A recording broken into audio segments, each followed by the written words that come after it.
Welcome to Morex. Batan ngomongkeun batur, mending ngomongkeun Forex. Pak Herman, kumaha damang? Alhamdulillah, Forex bisa berasal ya. Siap, Pak Herman. Kita ngobrol santai aja, Pak Herman, tentang Pak Herman batan Forex ya. Ya, Jadi kemarin sempat episode 1 sampai episode 2 sama Pak Herman. Oke, Pak Herman udah berapa lama di Forex? untuk mengenal bisnis trading ya, saya dulu bukan trading di Forex sih, Iya. lebih di indeksnya. Saya dari tahun 2007. Kan, bedanya indeks dengan Forex apa? Hanya produknya aja sih sebenarnya. Cuma kalau indeks kan lebih ke indikator ekonominya ya, di suatu negara. Kalau Forex kan mata uangnya. Sistemnya tetap beda atau masih sama? Sama semuanya. Untuk trading semua sama. Cuma kan tergantung orang mau trading di forex atau di indeks, tergantung yang memfasilitasi provider itu sendiri ada atau enggak biasanya. Sebelum di indeks atau dari awal di indeks? Ya, saya sebelumnya sih bukan di Dimex ya, tapi ada di perusahaan lain. Saya dari tahun 2007 ya banyak faktornya ya. Kalau saya bilang kalau untuk di broker ya tergantung kenyamanan kita sih sebenarnya. Ya, apalagi sekarang saya berawal dari sebagai sales marketing, tapi untuk sekarang lebih ke sales dan trader juga sih sebenarnya kalau sekarang. Tapi waktu dulu nih ketika beliau sales, Herman jadi trader juga. Untuk awal saya pure di sales, tapi selama satu tahun saya baru ke trader. Dalam artian saya terjun langsung dengan biaya saya sendiri sih sebenarnya kalau trading dengan uang tabungan pribadi. Di hasilnya pasti nanyain hasil nih saya. Kalau dirasa hasil sih untuk awal-awal saya jujur masih terseok-seok. Kalau untuk di tahun 2000 saya pertama mengenal bisnis trading kan 2007 ya. 2009 baru saya mau coba dengan uang pribadi gitu. Nah 2009 sampai 2012 itu benar-benar ya, karena mungkin saya analisa atau misalkan dengan metode yang saya pakai itu saya belum benar-benar yang yang saya bilang untuk gainnya itu sendiri belum dapat gitu, makanya sering terseok-seok ya, jadi ya sampai rugi juga gitu bilang. Akumulasi rugi saat itu berapa bisa disebutkan? Kalau dirasa berapanya sih, kalau menurut saya sih hitungan pribadi cukup lumayan besar juga sih saya rasa gitu, karena saya ngumpulin juga nggak lama gitu, tapi ya saya di trading selama 3 tahun itu ya dirasanya ya cukup rugi. Selama 3 tahun ya adalah sekitar 8.200 dolaran. 8.200 saat itu rupiah terhadap dolar berapa? Saya masuk rupiah masih di 10.000. Itu floating, saat floating rate atau bisa? Fixed rate, saya bilang fixed rate nya masih $1 10.000 tetap 82 juta rupiah selama 3 tahun. kurang lebihnya sih Luar biasa. Tapi sekarang bisa setelah 3 tahun itu, mungkin setelah 3 tahun rugi lah, istilahnya rugi besar, udah keganti berarti. Alhamdulillah, karena gini ya, saya berbicara untuk awal-awal saya belum nemuin yang namanya teknik simple secara seperti apa sih cara tradingnya gitu. Nah untuk awal-awal saya pun belajar mengenal yang namanya komunitas trading, terus saya belajar juga di YouTube channel apapun yang mengenai edukasi tentang forex ataupun simpelnya ya saya pun pengen nyari wawasan juga gitu, nama-nama ilmu gitu. Ya alhamdulillah 2016 lah saya bilang, 2016 udah mulai merasakan yang namanya cara tekniknya seperti ini, simpelnya gitu. Udah punya passion lah gaya. Ada passion gayanya, jadi secara aturan ya saya menemukan yang namanya tekniknya gitu. Sebenarnya untuk kliknya, untuk cara masuk entry pasar itu seperti apa. Ya, berarti selama 13 tahun kurang lebih, berapa broker yang Pak Herman masukin? Kalau berbicara broker, saya sih orangnya nggak mau kalau misalkan saya menemui yang namanya broker itu pengen yang namanya kenyamanan. Yang pertama kenyamanan buat diri saya pribadi, dan misalnya kalau saya sebagai sales atau misalkan sales marketing itu ya tentunya ke member itu sendiri gitu. Ya. Nah, ya saya pun mencari kenyamanan buat member juga gitu. Saya mungkin kurang lebih tapi saya lebih ke untuk di Bandung ya, mungkin kalau di Bandung sendiri dari 2007 sampai 2000 sekarang tuh di Dimex berarti yang keempatnya yang keempatnya kalau saya. Siap. Berarti apa perbedaan yang Pak Herman rasakan ketika di broker A, B, C, sekarang terakhir di Dimex? Perbedaan sih pasti ada setiap broker ya, mulai dari pertama dari penarikan dananya ataupun misalkan dari setiap kita entry ke pasar itu seperti apa, pasti ngerasain yang namanya server juga gitu. Server dari mulai MT4 sampai E-Trade ataupun misalkan MT4 MT5 gitu, itu pasti beda gitu dari servernya sendiri gitu. Sekarang kliknya kayak gimana itu pasti beda. Nah, pasti banyak faktor juga sih sebenarnya. Nah, cuman banyak juga kelebihannya ya, apalagi yang saya temuin sekarang itu kayak di Dimex ya sekarang untuk di penarikan dana sebenarnya itu lebih cepat saya bilang gitu. Sampai prosesnya sih nasabah saya pribadi juga gitu bilang bahwa penarikan di Dimex itu benar-benar acungin jempol sampai kalau misalkan punya 4 ya 4 ya gitu kata dia sih seperti itu. Jadi saya sempat withdrawal tuh kemarin nasabah pribadi juga sampai 1M ya, 1M. Orang di perusahaan lain itu bisa ditunda-tunda kalau 1M. Iya. Tapi kalau di sini 10 menit mau berapapun dikeluarkan. 10 menit. Berarti saya kira nih ya, ketika oke lah hitungan belasan juta, puluhan juta masih bisa di bawah setengah jam atau sejam, di bawah sejam. Tapi ini 1M, saya kira ini pasti mikirnya udah 3 hari lah minimal gitu ya. Ya itu kalau di tempat lain mungkin dari jam 8 ya sampai jam 11 siang. Ya. Proses penarikan dana paling telat jam 2 jam 3 tuh baru keluar ke rekening. Tapi kalau saya di atas jam 11 baru paling besoknya. Nah, kalau di Dimex saya lihat fasilitas ya dari jam 8 prosesnya dari sampai jam 5 selama proses itu mau dikeluarkan hari itu dikeluarkan juga gitu. Jadi hanya 10 menitan. Kemarin 1M 10 menit juga. 10 menit. Gila. Makanya nasabah tuh member saya pribadi juga ya benar-benar itu angkat jempol juga sih sebenarnya. Itu fasilitas sih sebenarnya. Karena yang dilihat tuh ya kita profit ya harus dibayar juga gitu.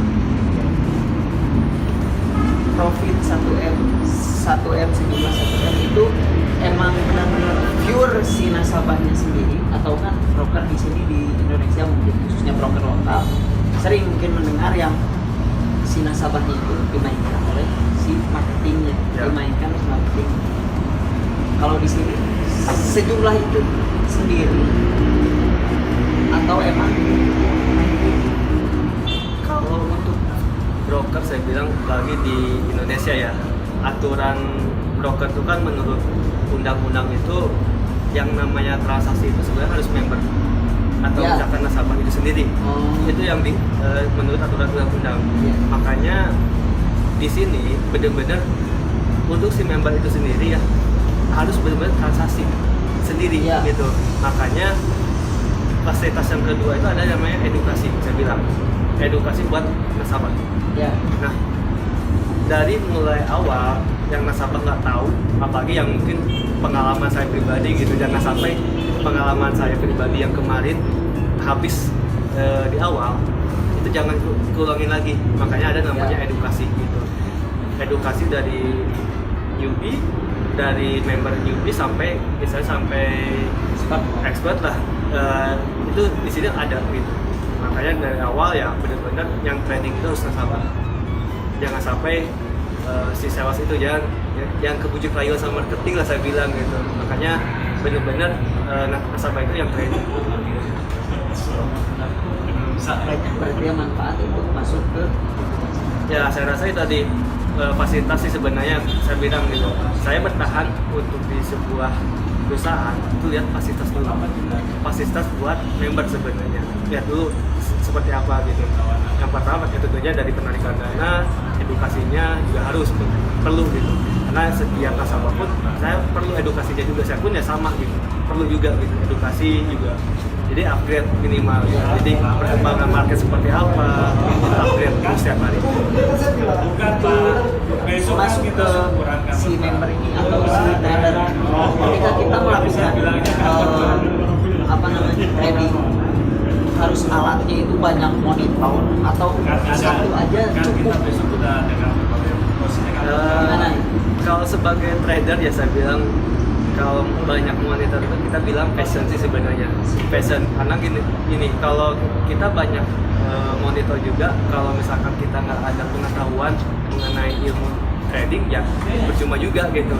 Tapi kalau misalkan kita dengan satu monitor atau satu laptop pun, kalau misalkan kita punya kemampuan untuk secara transaksi udah cukup saya rasa gitu. Apalagi ya saya pribadi untuk sekarang sebagai salesman atau sebagai trader ya mau nggak mau saya pun harus istilahnya harus punya pendapatan juga tiap harinya gitu, dengan teknik simpel seperti apa setiap hari saya dapat udah cukup menurut saya seperti itu. Kalau di Binex sendiri nih, semisal saya mau masuk ke Binex, berapa sih minimal yang harus saya keluarkan untuk modal awal itu? Tergantung ini ya sebenarnya. Kalau untuk di Binex sendiri kalau kita bicara ideal untuk transaksi sebenarnya minimal kita di angka 100 juta itu udah menurut saya sih ketahanan dana udah cukup. Karena bicara yang namanya bisnis transaksi apalagi di perdagangan seperti ini, kita harus bicara ketahanan dananya, transaksinya seperti apa. Nah dengan 100 juta kita transaksi itu nggak semuanya, tapi kita yang transaksi kita dengan manajemen yang kita pakai itu seperti apa, jadi manage resikonya dulu minimal. Nah untuk idealnya kita di atas 1 juta. Kenapa 1 juta? Ya tadi ketahanan dana kita bicara. Saya pun dulu pernah trading ya, untuk pertama modal di awal ada yang minimal yang kecil.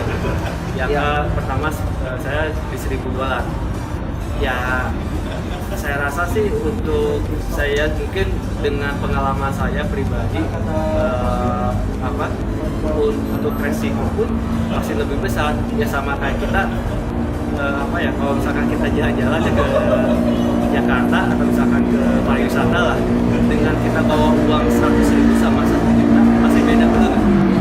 Nah itu yang saya coba sampaikan juga, bukan istilahnya 1 juta harus ada, tapi minimal kita harus punya gitu.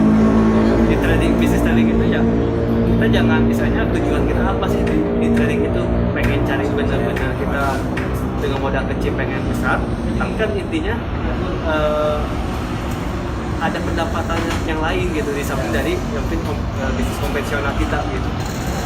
Nah bicara bisnis konvensional, pernah nggak Pak terjun di bisnis konvensional sebelum terjun ke trading forex? Selama ini sih saya belum, untuk konvensional sih belum pernah ya, karena saya berprinsipnya sih untuk sekarang masih trading itu ya buat pendapatan saya sendiri sekarang gitu. Apalagi yang mungkin kemarin kayak kasus kemarin ada virus corona ya, sampai sekarang masih ada sebenarnya. Cuma kan kalau kita bicara bisnis konvensional, di bisnis kemarin ada virus corona, orang kebanyakan pasti pendapatan menurun. Iya.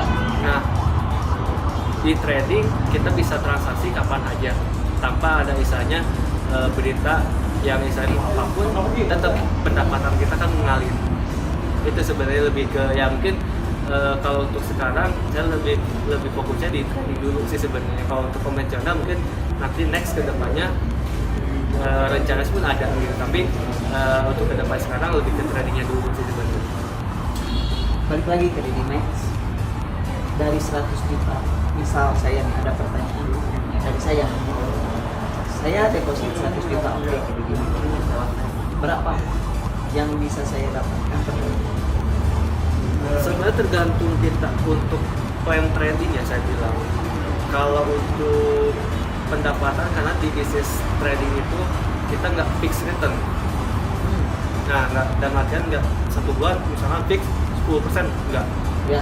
Yang namanya kita bisnis, ada kalanya kita bicara untung, ada bicara kita rugi.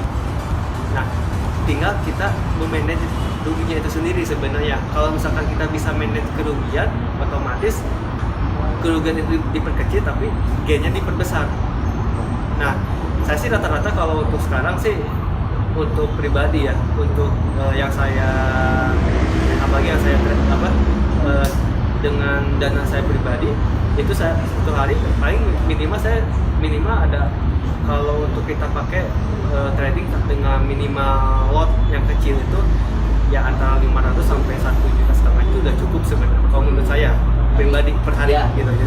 Jadi tergantung kita cara planningnya untuk transaksi seperti apa sebenarnya juga. Jadi kalau misalkan dirasa 1 juta cukup satu hari, ya udah cukup. Bisa ya satu bulan minimal 10% juga udah cukup kalau menurut ukuran saya pribadi gitu. Karena saya pun ya jujur untuk sekarang lebih lebihnya aja sih sebenarnya, karena kemarin saya udah yang kemarin udah alhamdulillah udah balik lagi sih sebenarnya kalau sekarang. Ya pastilah udah dari 3 tahun pengalaman buruk 3 tahun. Ya itu benar-benar pengalaman yang saya rasa harus benar-benar dihilangkan juga sih sebenarnya. Karena kita bicara psikologi sih, karena kalau kita trading itu pengen menggebu-gebu terus tiap hari pengen transaksi, pasti ada resikonya. Iya. Terus ini sebelum kita terakhir ya, kita tanggapi orang trader di luar sana yang rugi besar dan dia kapok dan menjudge trading forex ini adalah paradigmanya negatif. Tanggapan Pak Herman gimana?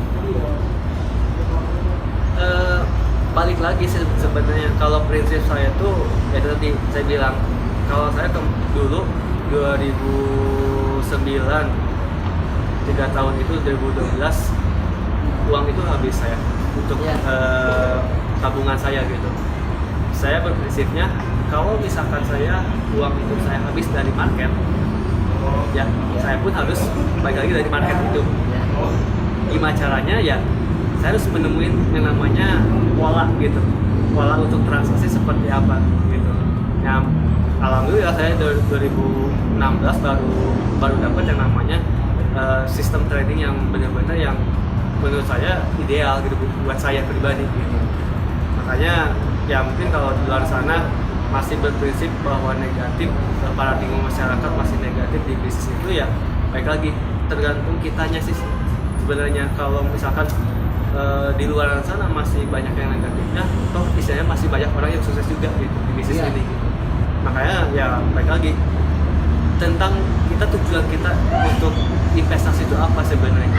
Jadi baik lagi seperti itu saya Trading for living. ya. Apakah Pak Herman sudah merasakan itu? Untuk sekarang sih, untuk yang namanya manusia ya saya bilang gitu. Ya. Yang namanya manusia nggak ada titik puasnya sih. Saya pengen terus benar-benar mencari yang menurut saya sih, saya pernah sempat di titik jenuh juga sih sebenarnya. sempat 1 tahun saya vakum juga di bisnis trading, tapi saya kenapa balik lagi ke bisnis trading. Jadi, makanya ya untuk sekarang trading itu benar-benar modal awal saya sih sekarang. Nah, ketika saya seorang yang nggak tahu apa-apa, saya nggak tahu, anggap aja nggak tahu apa-apa dan emang benar ya, nggak tahu apa-apa tentang trading forex. Saya punya modal, saya tertarik, tapi saya nggak bisa apa-apa. Apa yang harus saya lakukan? Nah, kalau kebetulan saya di sini ya, apalagi di perusahaan broker di PT DidyMax itu ada fasilitas untuk edukasi buat member yang tentunya dari awal yang benar-benar yang newbie benar-benar nggak tahu apa itu forex bisa datang ke sini, bisa ke kantor ke PT DidyMax yang di Jalan Garuda nomor 88. Dari awal itu dijelasin apa itu forex, apa itu yang namanya trading, gimana sistemnya seperti apa, itu benar-benar detail dari awal. Ya. Jadi kita pun tahu gitu, oh bahwa trading itu benar-benar menguntungkan gitu. Bukan misalnya kalau saya awal mungkin nggak tahu kenapa bisa loss, ya karena kan ilmu saya kurang. Gitu. Iya. Terus gini, ketika saya oke lah, saya udah belajar gitu, tapi tetap susah. Apa yang dilakukan Pak Herman ketika saya Pak Herman misalnya, udahlah, ini udah saya nyerah Pak Herman, oke sama Pak Herman saya tahu hasil. Apa yang dilakukan di PT DidyMax? Untuk sekarang, ya itu di PT DidyMax itu sekarang kan kita benar-benar yang trading itu harus nasabah sebenarnya, member gitu.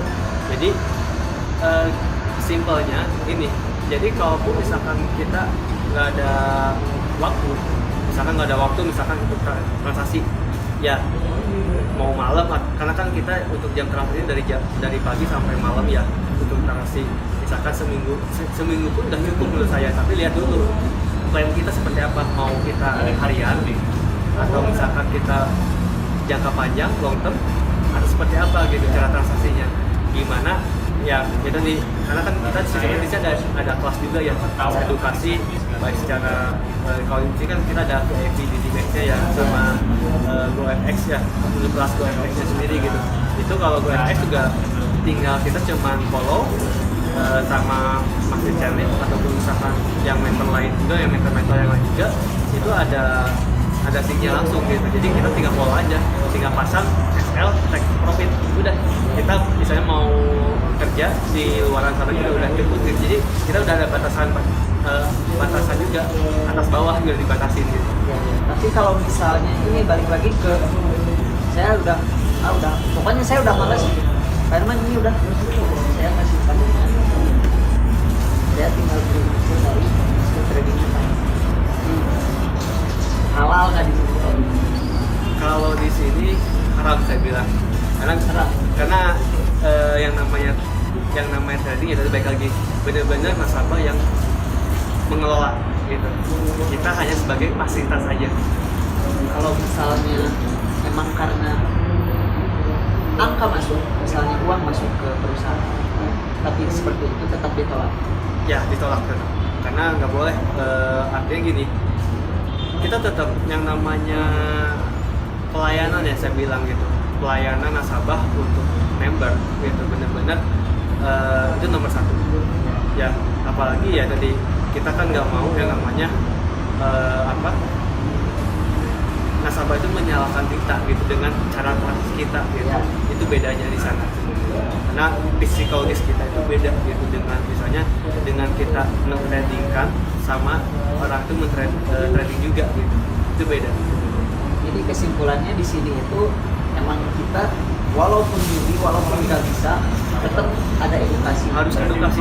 Saya bilang itu dasarnya dulu, edukasi dulu. Walaupun misalkan kita tradingnya demo dulu, ya nggak apa-apa silakan gitu. Ya silakan demo dulu. Gitu. Benar-benar ya kita belajar dari awal trading dulu. Benar-benar kita harus mengetahui, oh bisnis itu menguntungkan gitu. Saya. Oke, terakhir sebelum ditutup, apa yang bisa Pak Herman sampaikan tentang trading forex yang Pak Herman rasakan